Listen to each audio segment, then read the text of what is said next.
Hello students, welcome to you all in my channel Subhash sir. और आप देख रहे हैं आपका अपना favourite channel Subhash sir. Basically मैं यहाँ पे आपको लेके आया हूँ 12th स्टैंडर्ड मैथमेटिक्स PYQ 2022 और चैप्टर नंबर कौन सा है 5। तो अभी पिछली वीडियो हम लोगों ने जो पिछला चैप्टर हम लोगों ने क्लियर किया वो क्या था, मैथमेटिकल लॉजिक था। अगर आपको मैथमेटिकल लॉजिक में अभी डाउट लग रहा है, अगर आपको कॉन्फिडेंस नहीं आए तो मेरी प्लेलिस्ट को आप एक एक करके सारे सम को सॉल्व करिए और देखिए आपको कॉन्फिडेंस आएगा। और फाइनली हम लोग अभी आ गए चैप्टर नंबर 5 पे वेक्टर्स करने वाले। वेक्टर्स क्यों करने वाले? क्योंकि बच्चों ने बोला कि सर वेक्टर्स में थोड़ा हम लोगों को ज्यादा परेशानी होता है क्वेश्चन को सॉल्व करने में, तो आप अगर PY को सॉल्व करवा दोगे तो ये हमारे लिए बहुत अच्छा होगा। तो मैंने बच्चों को बोला कि आपको बिल्कुल भी डरना मना है, क्योंकि आप किसके साथ है? मैथ विद सुभाष सर के साथ में। फाइनली ज्यादा टाइम को वेस्ट ना करते हम लोग लेक्चर को स्टार्ट करते हैं। तो ये रहा क्वेश्चन नंबर 1 आपके सामने। हर बार की तरह क्या होता है, पहला क्वेश्चन क्या होता है आपके पास? MCQ। क्या बोला question? The value of I dot J cross K plus J dot K cross I plus K dot I cross J। इतना इजी क्वेश्चन कितने मार्क्स के लिए है बताओ? 2 मार्क्स के लिए। क्या बात कर रहे हो? ये क्वेश्चन आपको 2 मार्क्स का, MCQ तो 2 मार्क्स का होता ही है, उसमें इतना खुश होने की कौन सी बात है। अभी हम लोग इस क्वेश्चन को सॉल्व करने के लिए जा रहे हैं। अब मुझे एक बात बताओ, आपको अगर आप लोगों ने वेक्टर चैप्टर थोड़ा भी पढ़ा होगा तो आपको आइडिया होगा I डॉट I कितना होता है? 1। I डॉट I कितना होता है? 1। मैं आपको यहाँ थोड़ा सा हिंट कर देता हूँ आपको कि I dot I equals to J equals to K dot K equals to, इन सारी सबकी वैल्यू क्या होती है? 1। बहुत बढ़िया सर, कोई दिक्कत नहीं, ये आपने लिख दिया। अगर आपको पता होगा तो अच्छी बात है, नहीं पता है आपने यहाँ से क्या सीख लिया? I dot I J dot J K dot K कितना याद रखना है? 1। अब क्रॉस पे आते हैं। क्रॉस का कॉन्सेप्ट क्या होता है आपको मैं यहाँ पे थोड़ा सा समझाना चाहूंगा, बाद में मैं क्वेश्चंस पे आता हूँ, थोड़ा पहले आप समझ लो। क्रॉस का कॉन्सेप्ट क्या होता है कि लाइक ये एक सर्कल है, इस तरीके से समझोगे तो आपको समझ में आएगा। साइक्लिक ऑर्डर में ये रहा आपके पास I, ये रहा J और ये रहा कितना K। ध्यान देना, I cross I same vector का क्रॉस क्या होता है? 0। क्या होता है? 0। अब मुझे यहां से हम लोग क्या करते हैं? I cross J K। बढ़िया सर, आपने बताया कि अगर I का क्रॉस J के साथ करेंगे तो क्या आंसर मिलेगा? K। I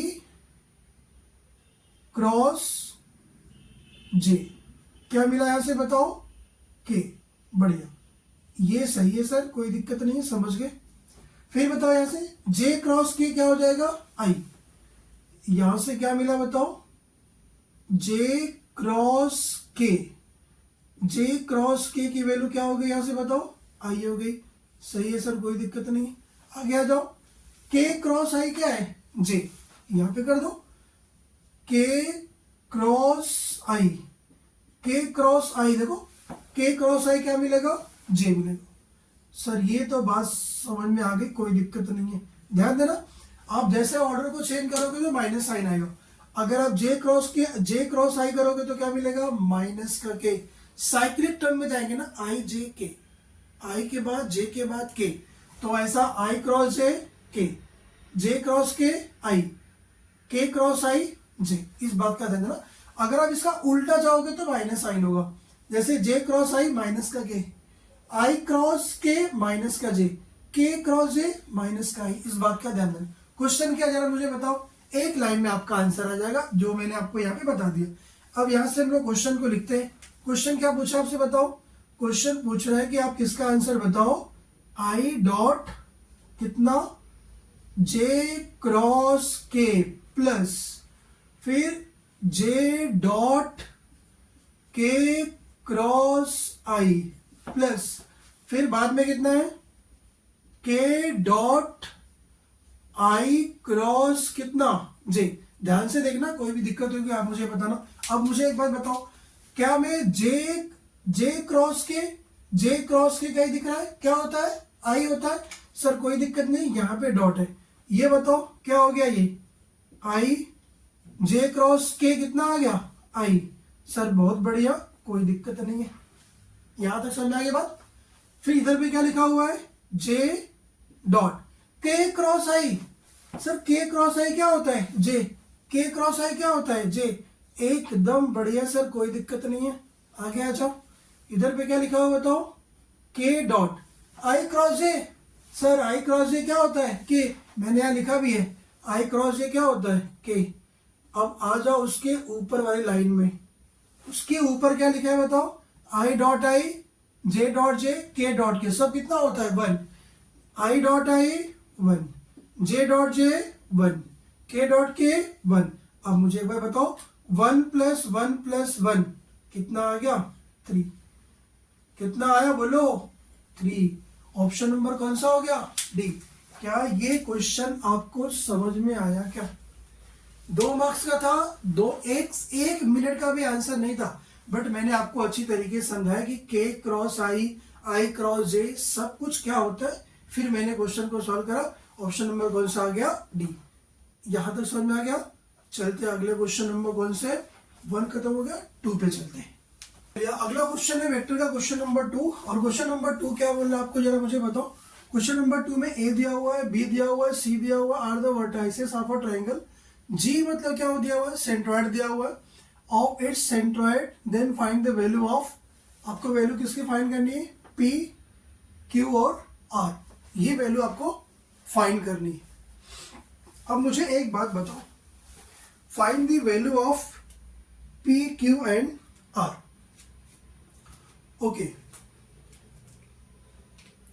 सबसे पहले आप मुझे बताओ कि सेंट्रॉइड का फार्मूला क्या होता है।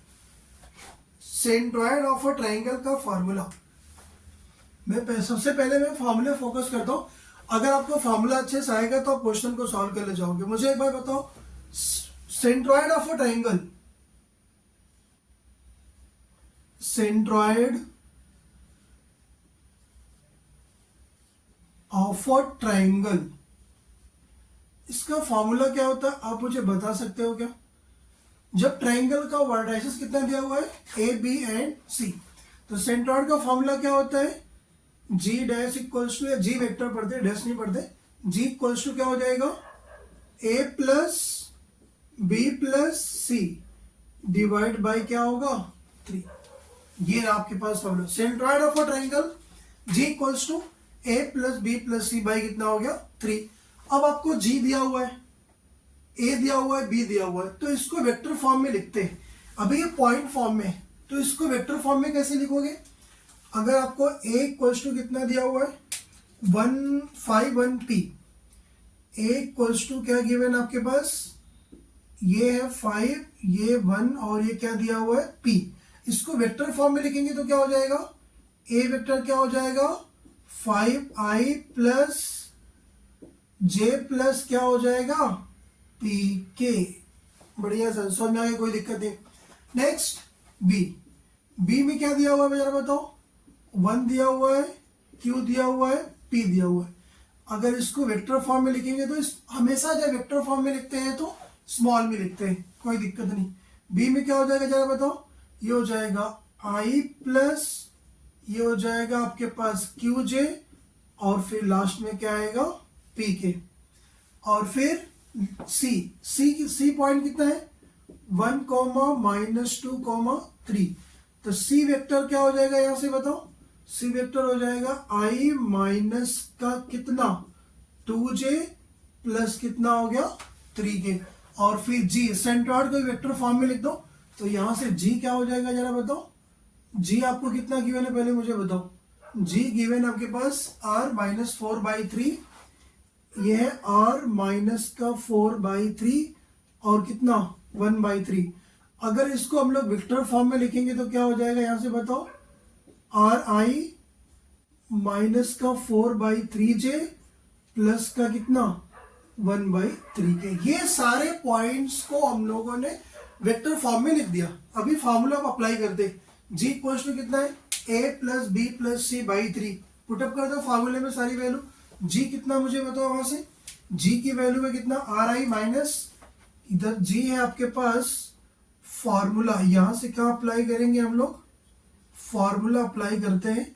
फॉर्मूला क्या है, जी की वैल्यू क्या है इधर से बताओ, आर आई कैप माइनस का 4/3 कैप प्लस का 1/3 कैप इक्वल्स टू, फिर a plus B plus C by कितना 3, a कितना है बताओ, ये है आपके पास 5i प्लस जे प्लस का कितना पी के। आप इसको ऐसे ब्रैकेट में करोगे तो आपको जल्दी गलती नहीं होगा, ध्यान देना, प्लस बाद में बी कितना आपके पास आई प्लस बी क्या है, आई प्लस क्यू जे प्लस पी के प्लस सी कितना है, आई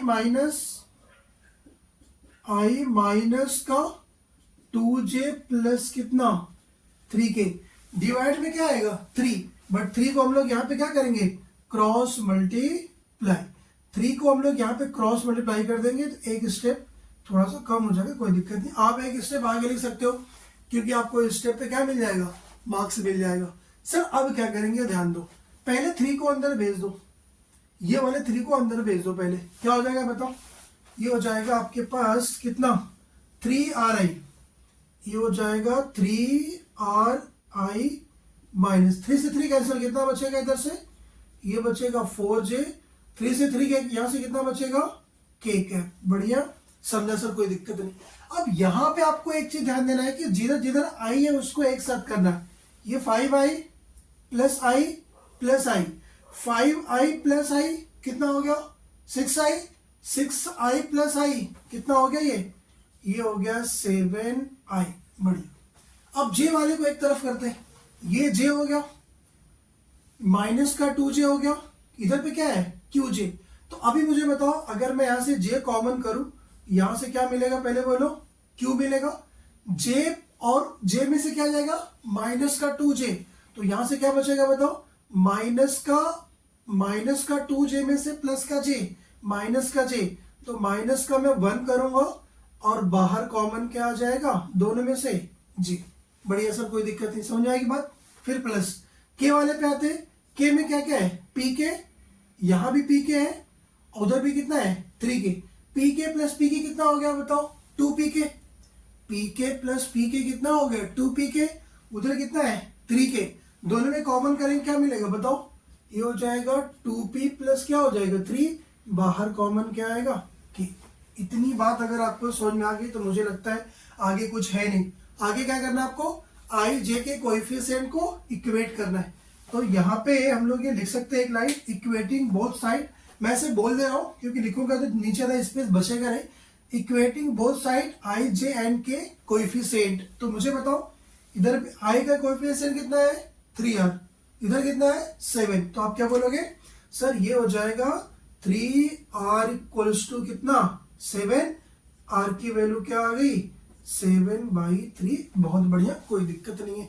अब बताओ इधर पे j का कोएफिशिएंट कितना है माइनस का 4, उधर कितना है q माइनस 1, तो फाइनली यहां से क्या मिलेगा माइनस का 4 इक्वल्स टू क्या हो जाएगा बोलो q माइनस का 1, माइनस 1 इस साइड लेके आओगे, माइनस का 4 प्लस का 1 कितना q, तो q की वैल्यू क्या आ गई बोलो माइनस का 3, सर बढ़िया एकदम मस्त समझ में आया, कोई दिक्कत नहीं है। सेकेंड लास्ट के का कोएफिशिएंट कितना है 1, इधर आपके पास कितना है 1, उधर कितना है, इधर है 2p प्लस कितना 3 को इस साइड लेके आ जाओ, 1 माइनस 3 इक्वल्स टू कितना हो गया 2p, 1 में से 3 माइनस 2, ये हो गया माइनस 2 इक्वल्स टू कितना हो गया 2p, और फाइनली यहां से p की वैल्यू क्या आ गई बोलो माइनस का 1, क्योंकि माइनस 2/2 कितना होगा माइनस का 1। क्या पूछा था आपको PQR। अब एक काम करो यहाँ पे आप नीचे आंसर ऐसे बॉक्स बना सकते हो, जो आपको पूछा है वो आंसर लिख दो। आपको P कितना निकल के आ गया बताओ, P की वैल्यू आ गई -1, P आ गया आपके सामने कितना -1, Q की वैल्यू क्या आ गई जरा बताओ, Q की वैल्यू आ गई -3, Q की वैल्यू आ गई -3, और फिर R की वैल्यू क्या आ गई 7/3। क्वेश्चन क्या हो गया खत्म। खत्म।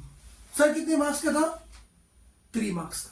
तो 3 मार्क्स आपके आ गए। मुझे बताओ, फार्मूला लिखा आपने और ये आपके वेटेज क्वेश्चन में ये 3 मार्क्स के लिए आपके एग्जाम में आया था।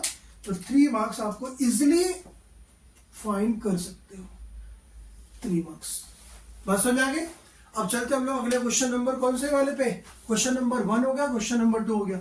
अगर ये क्वेश्चंस आपको समझ में आ गया होगा, आ रहा है अच्छी समझ में, कोई डाउट होगा तो आप मुझसे पूछ सकते हो। हेलो स्टूडेंट्स, हम लोग चलते हैं क्वेश्चन नंबर 3 पे। क्वेश्चन नंबर 1 हो गया, क्वेश्चन नंबर 2 हो गया। अब ये क्वेश्चन नंबर कौन सा है? 3। आप देख रहे हो ये भी 3 मार्क्स के लिए आया हूँ। ये आपका थ्योरम है और मैं आपको थ्योरम भी कराते चलूंगा, क्योंकि बाद में टाइम मिलेगा कि नहीं मिलेगा कुछ पता नहीं, इसीलिए आपको मैं थ्योरम भी करा रहा हूँ। ये 3 मार्क्स के लिए आया हुआ थ्योरम है और इसी को क्या बोलते हैं? Section formula. क्या बोलते हैं? Section formula. उसको क्या करना है? प्रूफ करना है। इसमें होता क्या है, एक कोई पॉइंट होता है ए और बी, और ए और बी को एक थर्ड पॉइंट आर क्या करता है? डिवाइड करता है। किस तरीके से? Internal division. कैसे डिवाइड करता है बताओ? इंटरनल डिवीजन करता है। अब मुझे एक बात यहां से बताओ, ये जो पॉइंट ए बी है वो जो पॉइंट आर है वो ए बी को कितने तरीके से डिवाइड कर सकता है? सब 3 तरीके से। कौन कौन से? एक तो इंटरनल, दूसरा आर क्या हो जाए? एक्सटर्नल, और आर क्या हो जाए? Mid point. तो यहाँ पे आपको क्या करना है? उसने बोला है कि ए और बी को आर क्या कर रहा है? m/n के रेशियो में क्या कर रहा है? डिवाइड करो। तो आप क्या प्रूफ करके बताओ? R equals to mb plus na divide by कितना? m plus n। आप यहाँ पे लिख सकते हो, यहाँ पे आप लिख लो S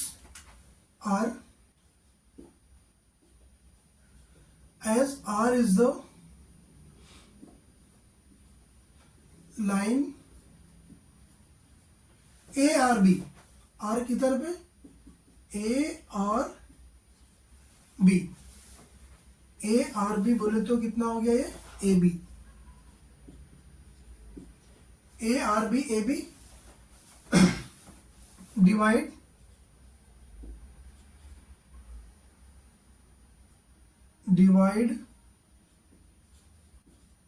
ratio m/n। A R और आर बी क्या है? सेम लाइन पे। यहां पे आप लिख सकते हो क्या? A R and R B R the same line. दोनों एक ही लाइन पे है, सेम लाइन पे। आप यहां से क्या लिख सकते हो बताओ? ए आर और आर बी का रेशियो क्या होगा जरा बताओ? अगर आप यहां से मुझे बताओगे कि ए आर डिवाइड बाई कितना? आर बी किसके बराबर है? m बाई n के बराबर है। A R by R B किसके बराबर है? m by. आपको बस इतना लिखना है, S R is the line A R B A B divide ratio कितने में? m/n में। आर क्या करता है? ए बी को m/n में डिवाइड कर रहा है। ठीक है, कोई बात नहीं। ए आर आर बी क्या है? सेम लाइन पे चलेगा, कोई दिक्कत नहीं। आप डायग्राम देख रहे हो, ओ ए कितना है? ए वेक्टर है। ओ बी कितना है? बी वेक्टर है। ओ आर कितना है? आर वेक्टर है। अब मुझे बताओ, अगर आपने वेक्टर पढ़ा होगा तो जैसे वेक्टर ए बी होता है, ए बी को क्या लिखते हैं? B minus A. A B B minus A होता है। उसी तरीके से ए आर क्या हो जाएगा बताओ? ये हो जाएगा कितना? ओ आर माइनस कितना? ओ ए। कोई भी हम लोग वेक्टर को जो स्टार्ट कहां से होता है? ओरिजिन से, ओ से होता है। ये हो गया ओ ए, ये ओ बी और ये ओ आर। ऐसे ए आर क्या हो जाएगा? O R minus O A divide. Are B क्या हो जाएगा वैसे बताओ? आर बी क्या होगा? ओ बी माइनस क्या हो जाएगा? O R. ये रेशियो कितना दिया हुआ है? m by n। इतनी बात समझ गए? सर ओ से लेके आर तक कितना है? आर वेक्टर है। अब यहाँ पे क्या लिखोगे? R vector. मैं यहाँ पे लिखता हूँ ताकि आपको दिखेगा अच्छे तरीके से। ओ आर क्या हो जाएगा? R vector.